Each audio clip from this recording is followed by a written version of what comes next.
Hi friends, Jen here with Serenity Hill Farmstead. It is almost mid-October here. It's getting chilly and we have had a few nights now where it's dipped almost into the 30s, and I'm pretty sure tonight, maybe it's tomorrow night, we are going to be into the 30s. But I am still harvesting things on the farm. So I'm going to show you some things that I am still harvesting. We are in Northwest Illinois, Zone 5A. You can see most things are pretty much put to bed, but there's still things. So let's go over them. Okay, the first one I want to talk about is calendula. Now I know this is definitely a warm weather crop, but you see we've got a couple that are doing well and I could probably harvest those. I'm just going to let them go because what I want is the seed. And I'll show you what that looks like in a minute. But these, let's get up close. These are not good for medicine making. There's been a couple that are pretty good. Like this one's good. That one right there is good. This guy right here is good. Definitely not good. But what I am after is the seed. And do you see that? What happens if you don't harvest calendula is it starts to curl in and it goes to seed. And when it looks like this, everything is nice and brown. That is when you harvest, and let me show you how. That's it. That's it. Now I have calendula seed for next year. So for us, done harvesting calendula flower, now we're on to the seed. The next one I'm going to show you, I'm not actually going to get close to because there's a wasp nest that I already made angry because I didn't know it was there. And I took a weed whacker to the area and sliced through it. It was a few weeks ago, but I know it's there and they know I'm here. So now I'm not going anywhere near it. But it's star anise, so we'll get close in a minute. But see this plant right here that's nice and tall with these purple blossoms on it that almost kind of looks like lavender from far away. That one seems to be doing fine in these cooler temps. I'm going to go ahead and harvest them probably tomorrow. Hopefully they do okay if we dip into the 30s. I've got so much of it already harvested. If I don't get to it, it's okay. But I don't see any signs of wilting. I don't see any kinds of like crispiness or discoloration around the edges. It still looks like it's in peak shape. It's doing great. So we're just going to leave that be. See, it's doing totally fine. And oh, can we zoom in on it? Even a really slow moving bumblebee, a sure sign that winter is coming. Fall is definitely here. It's still moving, but very, very slow. Can you see it? So now we're going to come over to our mint. This is one of our mint beds. This is spearmint here. And this is totally fine with a little bit of frost. It does well. It's super resilient. I've got a couple kinds of mint in here that I really crammed in here, which I know how mint behaves. It's going to spread. It's going to take over. But some of it we're pulling up. And I'm probably going to do that in the spring because I don't think I'm going to be able to have time to get to it in the fall. I want to, but I don't know if it's going to happen. But this is spearmint here. It's doing fine. There's peppermint behind it and chocolate mint behind that. And it's doing great. Now, this one here is mugwort. And this one is new to me this year, so I don't know how it's going to do when we start getting into freezes. I know, obviously, it's not going to love the freezes, but it is definitely a perennial here, and it does fine. So I don't know how it's going to do with like a couple frosts. It's still growing, though. Like, this is new growth. There's a lot of it. Lots of bright green all over this plant. You can see it. Lots of bright green. And these are the ones, when this starts to get a little spent, they get darker. And you can see the blossoms here kind of close up, turn kind of brown. And there's a piece that's kind of, the blossoms are starting to turn brown and they've closed up. Ooh, something kind of got me.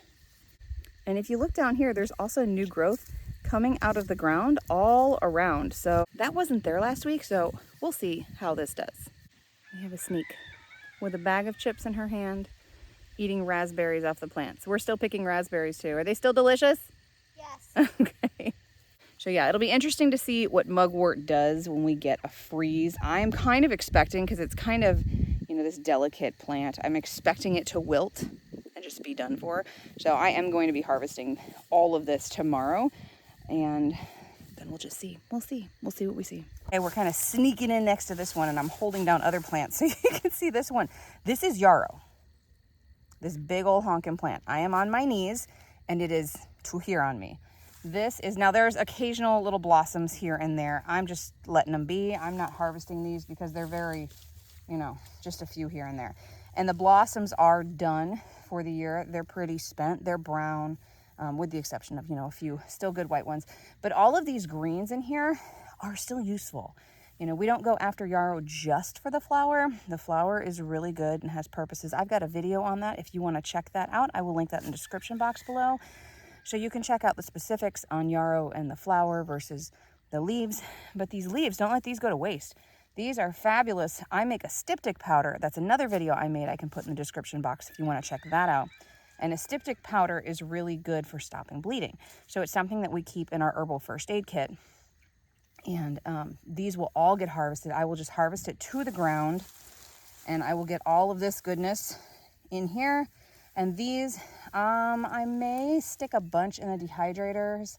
I've got 2 dehydrators. This is going to be way too much for the dehydrator, so I think a good chunk of this is going to be just air dried with fans, because it's a leaf and it's feathery. I don't want to layer it because it is rather feathery. Here, like if you have a lot of these on top of each other, this will hold the moisture in, and then that could create a problem with drying and get molding and discoloration. And we still want this color in our dried herbs. So you have to watch your temperature, and you have to watch your air, your circulation, and how long you're drying them for if you're using a dehydrator. And I'll do a separate video on how to properly dehydrate herbs, because I've gotten several questions here and on Instagram about when people dry their herbs, how they don't stay the nice vibrant colors. They'll turn brown, and that is just errors in your approach in dehydrating. So we'll talk about that in another video, but we'll definitely give this a couple different ways to dry, and it'll be great. We'll have this. We'll have lots of styptic powder and other uses for it too. That'll be great. But yarrow will be totally fine through frost. I have no concern with it whatsoever. It'll be fine. So if I don't get to this tomorrow, we'll get to it one day this week. Okay, so I have 3 more herbs for you, and they are not herbs that I have grown. They're wild herbs. So dandelion. We've got dandelion all over here. Dandelion you can harvest. You can harvest the leaves. In some areas you might find blossoms, but it's probably just going to be kind of a weather fluke. If you have cold days, they're going to start going dormant, and then you have a stretch of some warm weather, then you might see some blossoms come back. But as long as it's still vibrant, looks great, and it's good and healthy, you can harvest it. Plantain, let's harvest a leaf here. Well, that's not a good looking one. Okay, here we go. Plantain is another one. Oh, look, with the sun behind it, you can see all the veins. Plantain is a great one. I've got videos on plantain. I'll also link down. This is a fabulous herb. And this one is like the first one up and the last one down, I'm telling you. And it's one of our favorites. It is definitely one I think we probably use the most in tincture form. It's great for if you have ulcers, IBS, any kind of gut issues, like inflammatory gut issues. It's also really good for smoke inhalation because of that astringent property. It helps knit all of those tissues back together and heal the damage, that microscopic damage that is put into your lungs from smoke inhalation. So this is something, when we had the wildfire smoke coming in to our area, it was really bad. It was really bad over most of the US, but it was bad, really bad for us for a good long while, and we were taking this, a lot of it. So don't forget your plantain. It's definitely going to be around for after some frosts, so I wouldn't worry about this one. You've got some time yet. And the last one I'm going to talk about is our goldenrod. I've talked a lot about goldenrod lately.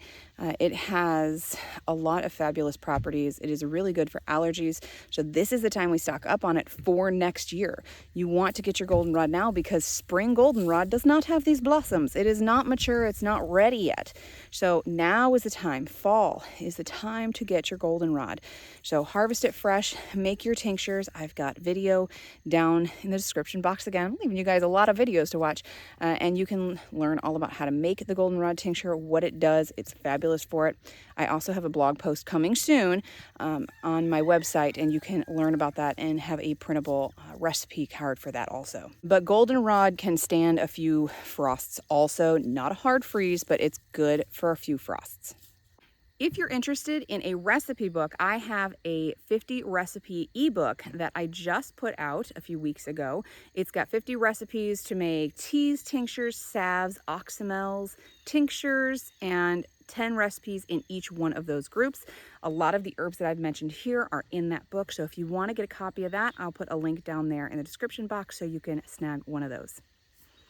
So we all live in different areas, we're all in different zones, and things are coming in and going out different times of the year. I would love to hear down in the comments what your zone is, what area you live in, and what is still growing in your area. So let me know down in the comments, and don't forget to hit the subscribe button and the notification bell so you can stay up to date with the videos we put out, and we'll see you guys in the next video. Bye.